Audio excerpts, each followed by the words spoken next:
Hello, young scientists. Today, we're diving into the fascinating world of matter. Get ready to explore its different states, focusing on solids and liquids, and learn about melting and freezing. We're on page 28 of our science adventure. So, what exactly is matter? Matter is anything that takes up space and has mass. That means everything around you, from your desk to the air you breathe, is made of matter. Now, matter can exist in different forms, called states. We'll be looking at solids and liquids. Let's start with solids. Imagine your favorite toy, a block, or a book. These are all solids. Solids have a definite shape and a definite volume. This means they keep their shape and don't easily change it.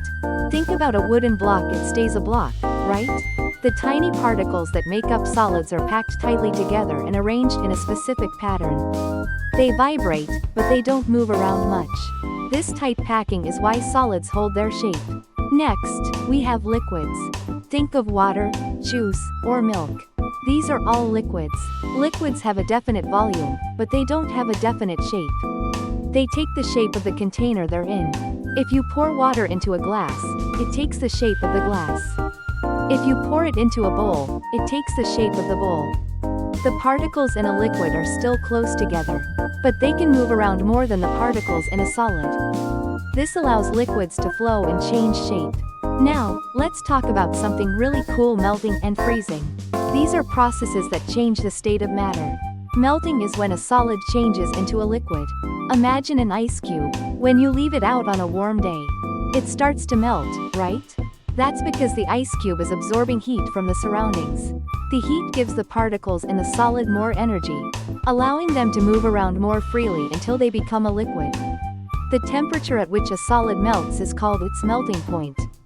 For example, the melting point of ice is 0 degrees Celsius, or 32 degrees Fahrenheit. Freezing is the opposite of melting. It's when a liquid changes into a solid. Think about water. When you put water in the freezer, it turns into ice. This is because the water is losing heat to the cold environment. The particles in the liquid slow down and lose energy. They eventually arrange themselves in the fixed pattern of a solid, and the water freezes. The temperature at which a liquid freezes is called its freezing point. The freezing point of water is also 0 degrees Celsius or 32 degrees Fahrenheit. Did you know that melting and freezing happen at the same temperature for a specific substance? So, to recap, matter exists in different states, like solids and liquids.